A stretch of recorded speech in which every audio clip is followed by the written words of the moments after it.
በጎጃም ቀጠና ከደጋ ዳሞቱ ድል ቀጣይነት ያለው ሌላ ታላቅ ድል ተመዝግቧል። አንድ ሬጂመንት ያገዛዙ ጦር አልቋል። ዲሽቃ ተማርኳል። ብሬን እና ስናይፐር ገቢ ተደርጓል። በወሎ ቤተ አማራ ምዕራብ ወሎ ቀጠና መሃል አማራ ሳይንት ወረዳ ደንሳ ከተማ ሻለቃ መሪው ከነ አጃቢው ሲደመሰስ የአጃቢው ስናይፐርም ተማርኳል። በሸዋ ቀጠና ልዩ የከተማ ውስጥ ኦፕሬሽን ተሰርቷል። ቀዳሚ የግንባር መረጃችን ነው። የፋኖ ሰርጂካል ኦፕሬሽን ምድብተኞች በጋዙ ወታደራዊ ፓትሮል ላይ ከባድ ጥቃት ሰነዘሩ። በጥቃቱ የፌዴራል ፖሊስ አጃቢዎችንና አመራሮችን ጨምሮ በርካታ ወታደሮች ሙትና ቁስለኛ ሆነዋል። በሌላ በኩል ሌተናል ጀነራል መሐመድ ተሰማ የአማራ ተወላጅ ወታደራዊ አዛዦችን ወታደራዊ እርምጃ ማስወሰዳቸው ተሰምቷል። ሌተናል ጀነራል ጻድቃን ገብረተንሳይ ጥብቅ የተባለ ወታደራዊ መረጃ ይፋ አድርገዋል። ጀነራሉ የህወሓትን ቀጣይ የማጥቃት ውጊያ እቅድ በዝርዝር አመላክተዋል። ጀነራሉ ይፋ ያደረጓቸው ወታደራዊ መረጃዎች ምንድን ናቸው ለሚለው ዜናችን ምላሽ አለው። ጀነራል መሐመድ ሐምዳን ዳገሉ ያልተጠበቀ ሚስጥራዊ ድርድር መጀመራቸው ተሰማም። ጀነራሉ ከነ መላው ቤተሰባቸው ከባድ ኪሳራ ውስጥ ከመግባታቸው ትይዩ 9 ቢሊዮን ዶላር የሚጠጋ ገንዘብና 50 ቶን ወርቅ በጦር አጋራቸው የተባበሩት አረብ ኤሚሬትስ መታገዱን ተከትሎ በድንጋጤ ድርድር ተቀምጠዋል ተብሏል። በሌላ በኩል በኢትዮ ሱዳን ድንበር ከወትሮው ጠንከር ያለ ከባድ ውጊያ ተቀስቅሷል። ለሰዓቱ የመረጥንላችሁ ቀጠናዊ የመረጃ ትንታኔያችን ነው። ሰላም ጤና ይስጥልን ውድ የጣና ቲቪ ተከታታይ ቤተሰቦቻችን አብራችሁን ስትቆዩ እነዚህንና ሌሎች ዝርዝር መረጃዎችን ታደምጣላችሁ። አክብሮታዊ ጉዟችንን በማስቀደም ወደ ሰዓቱ ዜናና መረጃዎቻችን እናመራለን። የፋኖ ኃይሎች ከሞጣ ከተማ በቅርብ ርቀት ሙገር ከተማ የማጥቃት ውጊያ ሲከፍቱ በወሎ ቤተ አማራ ከተማ ልዩ ኦፕሬሽን መክፈታቸው ተሰምቷል። በፋኖ ኃይሎችና በጋዙ ጦር መካከል የሚካሄደው ውጊያ ዛሬም ተጠናክሮ ቀጥሏል። በተለይም በጎጃም ቀጠና አዲስ የውጊያ ግንባሮች የተከፈቱ ሲሆን ከሞጣ ከተማ በቅርብ ርቀት ሙገር ከተማ ቻይና ካምፕ ሰፍሮ የነበረው የጋዙ ጦር ላይ ጥቃት መፈጸሙን የፋኖ ምንጮች ለጣና አረጋግጠዋል። ዛሬ ሰኔ 23 ቀን 2018 ዓ.ም ማለዳ በአማራ ፋኖ ብሔራዊ ንቅናቄ ቴዎድሮስ 54ኛ ክፍለ ጦር አራተኛ ክፍለ ጦር ከሳተናው ሻለቃ ጋር በመጣመር በወሰዱት ፈጣን እርምጃ ሙገር ቻይና ካምፕ በነበረው ያጋዙ ሰራዊት ላይ ከፍተኛ ሰብአዊና ወታደራዊ ኪሳራ ማድረሳቸውን የገለጹት የፋኖ ምንጮች በአውደ ውጊያው አንድ ዲሽቃን ጨምሮ ብሬኖች፣ ስናይፐሮች እና በርካታ የነፍስ ወከፍ መሳሪያዎች በምርኮ ገቢ ማድረጋቸውን ለጣና ዘጋቢ አረጋግጠዋል። አድማጭ ተመልካቾች በዚሁ የጎጃም ቀጠና ያለውን አፍላ የውጊያ መረጃ ጨምሮ በወሎ ቤተ አማራና በሸዋ ቀጠና የቀጠሉ የአውደ ውጊያ ውሎ መረጃዎችን የግንባር ዘጋቢያችን እንደሚከተለው ያቀርብልናል። ሰላም ጤና ይስጥልን አድማጭ ተመልካቾች እንደምን ዋላችሁ። ወደ ሰዓቱ የግንባር ዘገባችን እናመራለን። ዛሬ ሰኔ 23 ቀን 2018 ዓ.ም በጎጃም ቀጠና ከደጋ ዳሞቱ ድል ቀጣይነት ያለው ሌላ ታላቅ ድል ተመዝግቧል። አንድ ሬጂመንት ያገዛዙ ጦር አልቋል። ዲሽቃ ተማርኳል። ብሬንና ስናይፐርም ገቢ ተደርጓል። በወሎ ቤተ አማራ ምዕራብ ወሎ ቀጠና መሃል አማራ ሳይንት ወረዳ ደንሳ ከተማ ሻለቃ መሪው ከነ አጃቢው ተደምስሷል። የአጃቢው ስናይፐርም ተማርኳል። በሸዋ ቀጠና ልዩ የከተማ ውስጥ ኦፕሬሽን ተሰርቷል። በጎጃም ቀጠና በሁለት እጁ ነሴ ወረዳ ልዩ ስሙ ሞጣ ሙገር ቻይና ካምፕ መሽጎ የነበረውና የብልጽግና ሰራዊት ላይ የቴዎድሮስ 201ኛ ኮር በ54ኛ ክፍለ ጦርና በ64ኛ ክፍለ ጦር ሳተናው ሻለቃ በመቀናጀት ባካሄዱት መብረቃዊ ኦፕሬሽን አንድ ሙሉ ሬጅመንት ኃይል ሙሉ በሙሉ በመደምሰስ ቀጠናውን ሙሉ በሙሉ ነፃ ማድረግና ድል ሲቀዳጁ በዚህ በታቀደና በተጠና ከፍተኛ ወታደራዊ ኦፕሬሽን ከሌሊቱ 10 ሰዓት እስከ 12 ሰዓት ከ40 በዙ 23ና በመርፍ የታገዘ ውጊያ አገዛዙ ቢያደርግም የፋኖ ኃይሎች በድል በማጠናቀቅ በአገዛዙ ኃይል ላይ ከባድ ኪሳራ ያደረሱ ሲሆን ከፍተኛ መጠን ያለው የጦር መሳሪያና የተተኳሽ ጥይት በአፋብን ቴዎድሮስ ፋኖ እጅ ውስጥ ገቢ ሆኗል።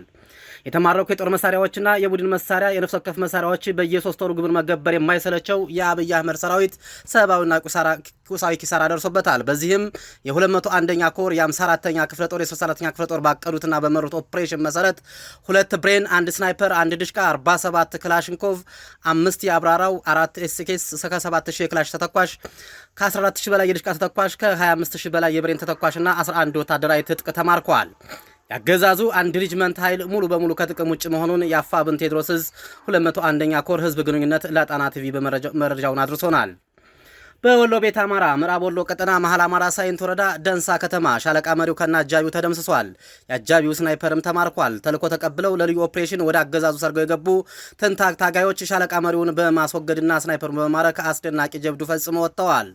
በመሃል ሳይንት ወረዳ ከተማ በሆነችው ደንሳ ከተማ ከሚገኘው የብልጽግና ሰራዊት መካከል የሆነውና በግንባር ቀደምትነት የግፍግፍ ሲፈጽም የነበረው የሻምበል ማዕረግተኛ የሆነው ሻምበል ስንታየሁ የተባለ ሻለቃ መሪ ከአጃቢው መሰረታዊ ወታደር ብርሃኑ ጋር ደንሳ ከተማ ውስጥ በተለምዶ ጎጃም በር በሚባለው የከተማው ክፍል ሲንቀሳቀስ እስከ ወዲያኛው ተሸኝቷል። ሻለቃ መሪውን እስከ አጃቢው አስወገዱት። የስናይፐር ማርከው እየፎከሩ ወደ ሻለቃቸው የተመለሱት ጀግኖች በአፋብን ሚኒሊክ ዕዝ 105ኛ ኮር 47ኛ ክፍለ ጦር አትሮንስ ሻለቃ የክብር አቀባበል ተደርጎላቸዋል። የተሳካ ኦፕሬሽን ያቀናበረው የአፋብን ወሎ ቤት አማራ ሚኒሊክ ዕዝ 105ኛ ኮር ምክትል ዘመቻ ኃላፊ አርበኛ ጎሹ ታረቀ ሲሆን ኦፕሬሽኑን በብቃት የፈጸመው ደግሞ በዋናነት ፋኖ አበጀ የሚያምረውና ፋኖ ደመቋስ የተባሉት መሆናቸውን በኮሩ ሲገለጽ፣ እንደ ጣና ምንጮች ከሆነ በተጨማሪም ከፋኖ ከዳም ብለው ለልዩ ተልዕኮ ወደ ከተማዋ የብልጽግና ሰራዊትን ተቀላቅለው የነበሩ የፋኖ አባላቶች እርምጃውን እንዳቀናበሩት ተጠቁመዋል። በሸዋ ቀጠና የአፋብን ሸዋ ጠቅላይ ግዛት ደጃዝማች ተሰማ እርገጤ ክፍለ ጦር በልዩ ኦፕሬሽን ያገዛዙን ኃይል ሲደመሰስ ወታደራዊ ቁሳቁስም ተማርከዋል። በአፋብን ሸዋ ጠቅላይ ግዛት ባሳምነው ዕዝ መሐመድ ቢሆነ ኮር ስር የሚንቀሳቀሰው የደጃዝማች ተሰማ እርገጤ ክፍለ ጦር በአገዛዙ ኃይል ላይ ስኬታማ የልዩ ኦፕሬሽን እርምጃ መውሰዱን የዕዙ የህዝብ ግንኙነት መምሪያ አስታውቋል። ክፍለ ጦሩ ሁለተኛ ሻለቃ አባል የሆነው ፋኖ ገዛኸኝ ዘነበ ሰኔ 22 ቀን 2018 ዓ.ም በይፋትና ጥሙጋ አውራጃ ጣርማበር ወረዳ አርማንያ ቀበሌ ውስጥ በተንቀሳቀሰው የገዢው ስርዓት ታጣቂ ሚኒሻ ላይ የተጠናና ጥንቃቄ የተሞላበት ድንገተኛ ጥቃት ሰንዝሯል። በተወሰደው ፈጣንና ወታደራዊ እርምጃ ታጣቂው የተወገደ ሲሆን የሚከተሉት የጦር መሳሪያዎችና ትጥቆች በቁጥጥር ስር ውለዋል። 2 ክላሽንኮቭ፣ 30 የክላሽንኮቭ ጥይቶች። ኦፕሬሽን ፈጻሚ የሆነው ፋኖ ገዛኸኝ ዘነበ የተጣለበትን ግዳጅ በብቃትና በጀግንነት ካጠናቀቀ በኋላ የማረከውን ወታደራዊ ንብረት ይዞ ወደ ተመደበበት የደጃዝማች ተሰማ እርገጤ ሁለተኛ ሻለቃ አሃዱ በሰላም ተቀላቅሏል። ያሳምነው ዕዝ ወታደራዊ አመራር የፋኖ ገዛኸኝ ዘነበን ብቃት ቁርጠኝነት ያደነቀ ሲሆን ይህ በአይነቱ ስልታዊና ጥቃት የህዝባችን የህልውና ትግል ወደ ላቀ ደረጃ እንደሚያሸጋግረው ገልጸዋል። ህዝባዊ ኃይላችን የጋራ አንድነቱን በማጠናከር የጀመረውን የነጻነት ጉዞ አጠናክሮ ይቀጥላል ሲል የሸዋ ጠቅላይ ግዛት አሳምነው ዕዝ ህዝብ ግንኙነት መምሪያ በግንባር መረጃው ላይ ገልጸዋል። ለጥንቅሩ ተስፋዬ ልሳኑ ነኝ ከዚያው ከትግሉ ሜዳ።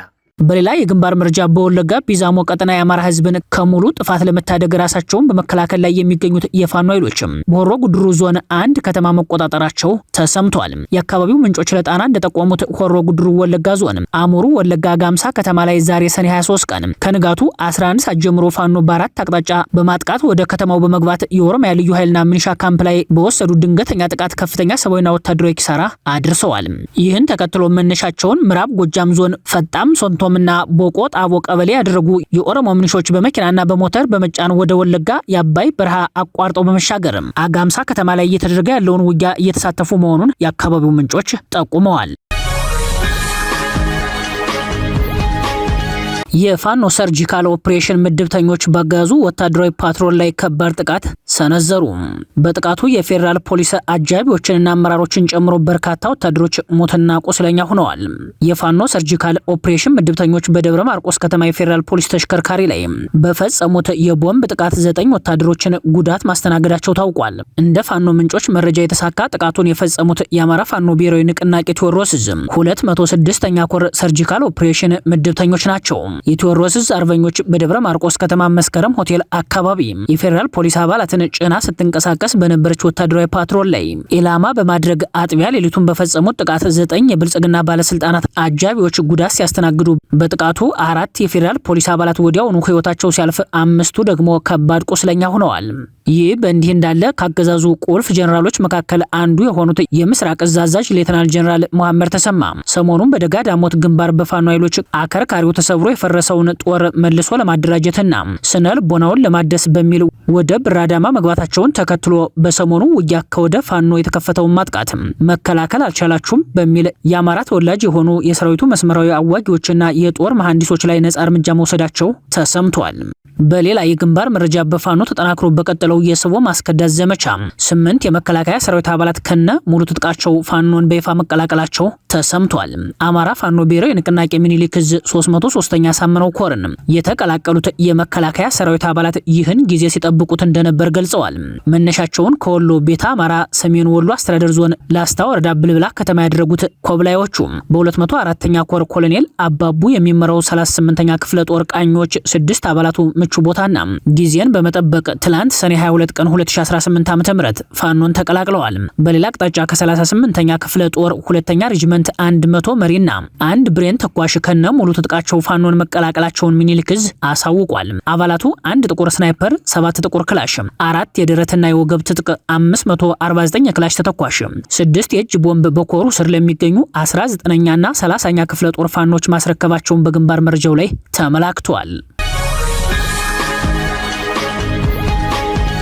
ሌተናል ጀነራል ጻድቃን ገብረተንሳይ ጥብቅ የተባለ ወታደራዊ መረጃ ይፋ አደረጉ። ጀነራሉ የህወሓትን ቀጣይ የማጥቃት ውጊያ እቅድንም አመላክተዋል። ህወሓት ወደ መሃል ሀገር ሰብሮ ለመግባት ከውጭ ወደ ውስጥ በሱዳን በኩል በተለያዩ ግንባሮች ጥቃት ለመክፈት ሰፊ ወታደራዊ ስትራቴጂ መንደፉን ጀነራል ጻድቃን ገብረተንሳይ ገለጹ።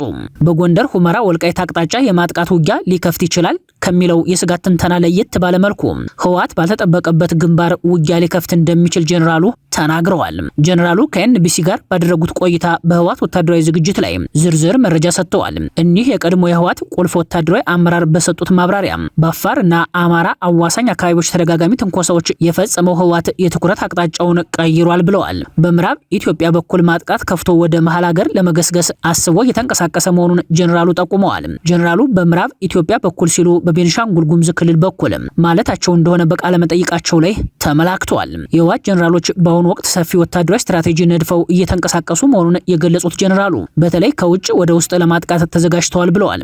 ለዚህም ሱዳንን እንደ ዋና ወታደራዊ መንቀሳቀሻ እየተጠቀሙ መሆኑን ተጨባጭ መረጃዎችና እንቅስቃሴዎች መኖራቸውን ተናግረዋል። ሱዳን ውስጥ ለዓመታት የተደራጀው አርሚ 70 እንደ ቀጠናዊ ሚዛን ማስጠበቂያ ለመጠቀምና ከውጭ ወደ ውስጥ ለማጥቃት ተጨማሪ ኃይል እያስገቡ ነው ሲሉ አክለዋል። በቅርቡ አርሚ 13 ወደ ሱዳን መሻገሩን ያረጋገጡት ጀነራሉ ሌሎች ተጨማሪ አርሚዎችም ሊጨመሩ እንደሚችሉ ፍንጭ ሰጥተዋል። አርሚ 13 ወደ ሱዳን ለመሻገር ሲንቀሳቀስ መንገድ ላይ 2 ጊዜ በድሮን ጥቃት ቢመታም የተረፈው አርሚ 7ን ተቀላቅሏል ብለዋል። ሽራሮ ላይ የተፈጸመው የድሮን ጥቃት በህወሓት ማረጋገጫ የተሰጠበት ቢሆንም ሱዳን ከገባ በኋላ ሸረሪና ላይ ተጨማሪ ድብደባ መፈጸሙን ጀነራሉ ገልጸዋል። እንጂ አርሚ 13 ልከውታል። መንገድ ላይ ያው ሸራሮ ላይ የደረሰው ጉዳት ይታወቃል። መሀልም ላይ ሸረሪና ላይ የደረሰው ጉዳት ይታወቃል።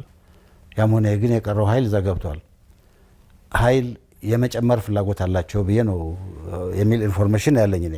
ምን ያህል ኃይል ይጨምራሉ ኋላ የሚታይ ሆኖ እና ለምንድነው ይሄ ብዬ ሳስብ ለምንድነው ይሄ የሚሆነው ብዬ ሳስብ አጠቃላይ ሪጂናል የሆነ ኮምፕሊኬሽን ለመፍጠርና በኢትዮጵያ መንግስት ላይ ደግሞ ከፍ ያለ ጫና ለመፍጠር የሚያስችለን አቅጣጫ እሱ ነው ብለው ስላሰቡ ነው።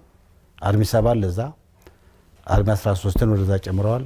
ሌሎች አርሚዎችም ሊጨምሩ ይፈልጋሉ። ምናልባት ከሰሜን ምዕራብ ዞን ማለት ከተከዜ ማዶ ካለው የትግራይ አካባቢ ወደ ምዕራብ ትግራይ ለማሻገርም ፍላጎት ይኖራቸው ይሆናል። ሰፋ ያለ ሚሊተሪ ስትራቴጂ አካል አድርጌ ነው የማስበውና ህወሓት ወደ መሃል ሀገር ሰብሮ ለመግባት መርጦታል በተባለው ቤንሻንጉል ጉሙዝ በኩልም አርሚ 7 ከሱዳን ጦር ጋር አሰልፎ መዋጋቱን መረጃ እንዳላቸው ጀነራል ጻድቃን አክለው ተናግረዋል። ጀነራሉ በዚህ ማብራሪያቸው አርሚ 7 እስከ ኩምሩክ ድረስ ዘልቆ በመግባት ውጊያ አድርጎ ተመቶ ወደ ኋላ መመለሱን ጠቁመዋል። ህወሓት ተጨማሪ ኃይል ወደ ሱዳን ማስገባቱና አርሚ 7 ኩምሩክ ድንበር ድረስ መላኩ የብልጽግና ጦር ትኩረት ባልተሰጠበትና ኃይል ባላሰማራበት አቅጣጫ ጥቃት ለመክፈት እየተዘጋጀ መሆኑን የሚያመላክት ነው ብለዋል። ከውጭ ወደ ውስጥ ለማጥቃት የተያዘው ወታደራዊ እቅድ ከህወሓት ጀርባ ያሉ ኃይሎች ቀጥተኛ ድጋፍ ለመስጠት እንዲያመቻቸው የተሰላ ስሌት ነው ብለው እንደሚገምቱም ጠቁመዋል። ለህወሓት ጀርባ ተሰልፈዋል የሚባሉት ግብጽ፣ ሻቢያና የጀነራል አልቡርሃን ጦር ህወሓት ከሱዳን በኩል ካጠቃ ከጀርባቸው በቅርበት የሎጂስቲክስ ድጋፍ ለማድረግ እንደሚጠቀሙበትም ገልጸዋል። ምንም እንኳን የጥቃት ትኩረቱ ከውጭ ወደ ውስጥ ቢሆንም በተከዜ በኩልም ወደ ወልቃይት ሰብሮ ለመግባት ሊሞክር እንደሚችል ጀነራሉ ጠቁመዋል። የህወሓት ጦር በጎንደር ሁመራ ወልቃይት ላይ ከሱዳን በተከዜም በኩል ጥቃት ሊከፍት እንደሚችል የአካባቢውን ምንጮች ዋቢ አድርገን በተደጋጋሚ መዘገባችን ይታወሳል። ብልጽግና በአማራ ላይ ያስቀመጠው የዘር ማጥፋት ዓላማ ያለው ጦርነት መልከ ብዙ ውድመት እያስከተለ ባለበት በዚህ ጊዜ አንድ ዓለም አቀፍ ሚዲያ የአማራ የታሪክ ምልክትና የስልጣኔ መገለጫ የሆኑ እድሜ ጠገብ ቅርሶች የጦርነቱ ቀጥተኛ ተጠቂ መሆናቸውን የሚያረጋግጥ ዘገባ አስነብቧል። በአማራ ክልል በቀጠለው ጦርነት የብልጽግና አገዛዝ ዓለም አቀፍ የጦር ወንጀል ህጎችን በመጣስ በታላላቅ ገዳማትና ቅዱሳን ስፍራዎች ላይ የከባድ መሳሪያ ድብደባ በመፈጸም በቀጥታ ከሚያወድማቸው በተጨማሪ በመንፈሳዊ ቅርሶች ላይ ከባድ አደጋ መደቀኑ በዓለም አቀፉ ሚዲያ ተጋለጠ።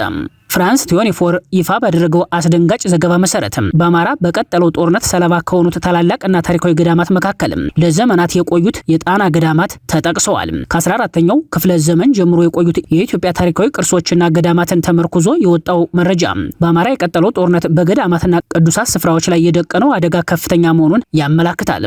በጦርነቱ ሰለባ ከሆኑት ገዳማት መካከል የተጠቀሰው ታሪካዊ የጣና ገዳማት በቱሪዝም ዘርፍ ጭምር አደጋ ላይ መውደቁ በዘገባው ተረጋግጧል።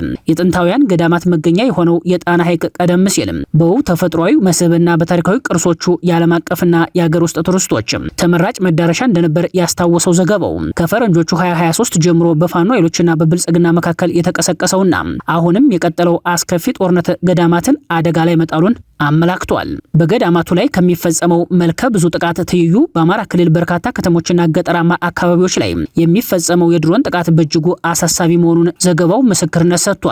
ከተፈጸሙ ጥቃቶች አንጻር አገዛዙ በጦርነት ወቅት ለጦር ወንጀል ሕግ ባለመገዛትም ለመቶና ሺህ ዘመናት በርካታ የታሪክና የሃይማኖት ቅርሶችን ጠብቀው ባቆዩት ጥንታውያን ገዳማት ህልውና ላይ አደጋ ደቅኗል።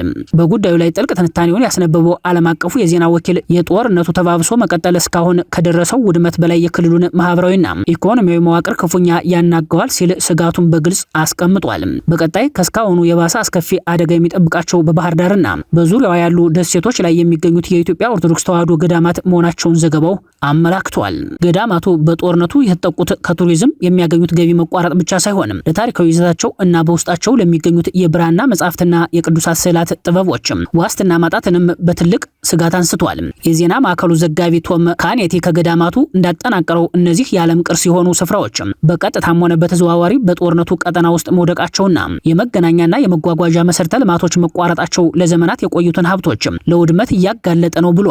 አገዛዙ ያለም አቋራጥ በሚፈጽመው የድሮን ጥቃት ንጹሃንን ከመግደሉ ባሻገር ዳግም የማይተኩ የአማራ የኢትዮጵያና የዓለም ታሪክ አሻራዎችን ወደ አመድነት የመቀየር እድላቸው ከፍተኛ መሆኑን ዘገባው አመላክቷል። የጣና ሐይቅ ጥንታውያን ገዳማትና የቅዱስ ላሊበላ ውቅር አብያተ ክርስቲያናት በአጠቃላይ በአማራ ክልል ውስጥ የሚገኙ ቅዱሳን ስፍራዎች በጦርነቱ ተራዛሚነት የተነሳ የወደፊት ዕጣ ፈንታ አሳሳቢ ደረጃ ላይ ደርሷል። ጀነራል ሙሐመድ ሐምዳን ዳገሎ ያልተጠበቀ ሚስጥራዊ ድርድር መጀመራቸው ተሰማ። ጀነራሉ ከነ መላው ቤተሰባቸው ከባድ ኪሳራ ውስጥ ከመግባታቸው ትይዩ 9 ቢሊዮን ዶላር የሚጠጋ ገንዘብና 50 ቶን ወርቅ በጦር አጋራቸው የተባበሩት አረብ ኤሚሬትስ መታገዱን ተከትሎ በድንጋጤ ለድርድር ተቀምጠዋል ተብሏል። በሌላ በኩል በኢትዮ ሱዳን ድንበር ከወትሮ ጠንከር ያለ ከባድ ውጊያ ተቀስቅሷል። የሱዳን የውክልና ጦርነት ሰለባ በሆነው ቤኒሻንጉል ጉሙዝ ክልል ውስጥ አዲስ ወታደራዊ ውጥረት ተፈጥሯል። ከአሶሳ ቀጠና ወደ ኩሙሩክ ቀጠና እንቅስቃሴ ሲያደርጉ በነበሩ ወታደራዊ ተሽከርካሪዎች ላይ ድንገተኛ ጥቃት መፈጸሙን ተከትሎ በአካባቢው የነዋሪዎች ስጋት ከወትሮው ከፍተኛ ሆኖ ታይቷል። ድንገተኛ ጥቃቱን የፈጸሙት በአካባቢው የሚንቀሳቀሱ የቤኒሻንጉል ነጻነት ንቅናቄ ታጣቂዎች ናቸው። ጥቃት በተፈጸመበት የኩሙሩክ ቀጠና በኢትዮ ሱዳን ድንበር አቅራቢያ ከወትሮው ከበድ ያለ ውጊያ ተቀስቅሷል። በውጊያው የአልቡርሃን ጦር ድል ሲቀናው፣ የዳገሎ ጦር ደግሞ ከባድ ወታደራዊ ኪሳራ ገጥሞታል። የአልቡርሃን ጦር በብሉ ናይል ቀጠና ወደ ኩሙሩክ ቀጠና የአልባራ ምሽግ መቆጣጠሩን ያሳወቀው የተፋላሚው የዳገሎን ጦር ሙቅጃና ሱርከም ላይ በመደምሰስ ነው። ጦሩ በአሁኑ ሰዓት ወደ ኩሙሩክ ግስጋሴ ያደረገ ሲሆን ከባድ ሽንፈት የገጠመው የዳገሎ ጦር ደግሞ በሌላ አቅጣጫ ከኒያላ ተነስቶ ወደ ሰሜን ዳርፉር በረሃማ ቀጠና መንቀሳቀሱን ተከትሎ በአካባቢው አዲስ ጦርነት ሊቀሰቀስ ይችላል የሚል ስጋት ተፈጥሯል። ከ570 ሺህ በላይ ነዋሪዎችም በፈጥኖ ድራሽ ኃይሉ ከበባ ውስጥ ገብተዋል። ይህ በእንዲህ እንዳለ ጀነራል ሙሐመድ ሐምዳን ዳገሎ የገጠማቸው ከፍተኛ ወታደራዊ ኪሳራና የገንዘብ እገዳን ተከትሎ የሀብት ከፊል ከለላ ከተሰጣቸው ከዚህ ጦርነት ለመሰናበት ዝግጁ መሆናቸው ተሰምቷል። በጉዳዩ ላይ የቀድሞው የሱዳን ዲፕሎማት ሀጂ ማጅል ሱዋር የአፍሪካ ከፍተኛ ዲፕሎማቶችን ጠቅሰው ባጋሩት አነጋጋሪ መረጃ ላይ እንደተመላከተው ጀነራል ዳገሎ ለድርድር ተቀምጠዋል። ጀነራሉ ከጎረቤት ሀገር መሪ አማካሪ ጋር ባደረጉት አንድ ስብሰባ ላይ የጦር አጋሩ የተባበሩት አረብ ኤሚሬትስ ቀጥተኛ የፋይናንስ ድጋፍ ማቆሟ 9 ቢሊዮን ዶላር የሚጠጋ ገንዘብና 50 ቶን ወርቅ ማገዷን ተከትሎ ድንጋጤ ውስጥ ስለገቡ ድርድርን ብቸኛ አማራጫቸው ማድረጋቸውን ዲፕሎማቱ ጠቁመዋል። የገንዘብ እገዳ የተጣለው ለተገዙ ጦር መሳሪያዎች ማካካሻ መሆኑን ኤሚሬትስ ገልጻለች። ኤሚሬትስ በጀነራሉ ላይ የፈጸመችው ክደት የሚጸና ከሆነ የሱዳን ጦርነት ፍጻሜ ያገኛል ተብሎ ይጠበቃል። ሆኖም የዜና እስከተጠናቀረበት ሰዓት ድረስ ለዚህ መረጃ ከጀነራል ዳገሎ በኩል የተሰጠ ምላሽም ሆነ ማብራሪያ የለም። በዛሬው ዕለት በደቡብ አፍሪካ የተጀመረው የተቃውሞ ሰልፍ ለበርካታ ኢትዮጵያውያን ስደተኞች የህልውና ስጋት ሆኗል። በሌላ በኩል በአሜሪካ ለሚኖሩ ኢትዮጵያውያን ስደተኞች አጣብቂኝ ውስጥ የሚከት አማራጭ መቅረቡ ተሰምቷል። ለበርካታ ቀናት ጁን 30 በሚል ከፍተኛ የማህበራዊ ሚዲያ ቀስቀሳ ሲካሄድበት የነበረው የደቡብ አፍሪካ የጸረ ስደተኞች የተቃውሞ ሰልፍ በዛሬው ዕለት ተጀምሯል። ሰልፉ በደቡብ አፍሪካ ያሉ ስደተኞችን እና ንብረታቸውን ወደ ማጥቃት ሊሸጋገር ይችላል የሚል ስጋት ተፈጥሯል። ከዚህ ጋር ተያይዞ የደቡብ አፍሪካ ፖሊስ በፈረሶች በፓትሮል የቅኝት ተሽከርካሪዎች ጭምር በመታገዝ መንገዶችንና አደባባዮችን መያዙን መረጃዎች ያመላክታሉ። ባንዲራና ቆመጥ ዱላዎችን የያዙ ሰልፈኞችም በስዊቶ መንገዶች ላይ በጩኸት መፈክር እያሰሙ ሲያልፉ ታይተዋል። ይህ ሰልፍ ስደተኞች እስከ ጁን 30 ድረስ ሀገሪቱን ለቀው መውጣት አለባቸው በሚል የተሰጠውን ቀነ ገደብ ማለቅን አስመልክቶ የሚካሄድ ነው። ይህ ስጋት የገባቸው ከደቡብ አፍሪካ ጋር ድንበርን የሚጋሩ ሀገራት ስደተኞችም በአውቶቡስ ትራንስፖርት ደቡብ አፍሪካን ለቀው ወጥተዋል። እንደ ጋና ያሉ ሀገራት ደግሞ ፈቃደኛ የሆኑ ዜጎቻቸውን በአውሮፕላን አጓጉዘዋል። አሁን ባለው ሁኔታ ሰልፉን ተከትሎ ጥቃት ሊፈጸምብን ይችላል በሚል የሰጉት የኢትዮጵያ ስደተኞች ናቸው። ለዜጎቹ ደንታ የሌለው የብልጽግና ጋዝ ኢትዮጵያውያኑ እዚያው ባለው የኢትዮጵያ ኮሚኒቲ አማካኝነትም እርስ በርሳቸው መረጃዎችን እየተለዋወጡ ራሳቸውን እንዲጠብቁ በደቡብ አፍሪካ የኢትዮጵያ ኤምባሲ በኩል አጭር መልእክት ከማስተላለፍ ውጭ የወሰደው የረባ እርምጃ የለም። ይህ በእንዲህ እንዳለ በአሜሪካ የሚገኙ የኢትዮጵያ ስደተኞች አጣብቂኝ ውስጥ የሚከት አማራጭ ቀርቦላቸዋል። ስደተኞቹ ቋሚ የመኖሪያ ፈቃድ ለማግኘት ጥያቄ ማቅረብ ወይም አገሪቱን ለቀው መውጣት አማራጫቸው ነው። የአሜሪካ የሀገር ውስጥ ደህንነት መስሪያ ቤት ውሳኔውን ተከትሎ የሰጠው ማሳሰቢያ በዚህ አሰራር አማካኝነትም አሜሪካ ውስጥ የሚገኙ ኢትዮጵያውያን ስደተኞችን ጭምር የሚመለከት እንደሚሆን ተገምቷል። የመስሪያ ቤቱ ኃላፊ ሙሊን አስፈላጊውን የመጠየቂያ ማመልከቻ በማስገባት በዘላቂነት ለመቆየት ፈቃድ አግኝቻለሁ መቀጠል አለባችሁ፣ ካልሆነ ግን ወደ ሀገራችሁ እንድትመለሱ እንረዳችኋለን ሲሉ ለስደተኞቹ ማሳሰቢያ ሰጥተዋል። የጊዜያዊ ከለላ ፈቃዱ ዘላቂ የመቆያ ፈቃድ ስለማይሆንም የአውሮፕላን ትኬታችሁንና ለመቋቋሚያ የሚሆን $2100 የምንሰጣችሁ ይሆናል ሲሉም የአሜሪካ መንግስት የሚሰጠውን ድጋፍ አሳውቀዋል። በመጨረሻም እስራኤል ራሴን ችዬ ከኢራን ጋር ጦርነትን እቀጥላለሁ ስትል ዛተች።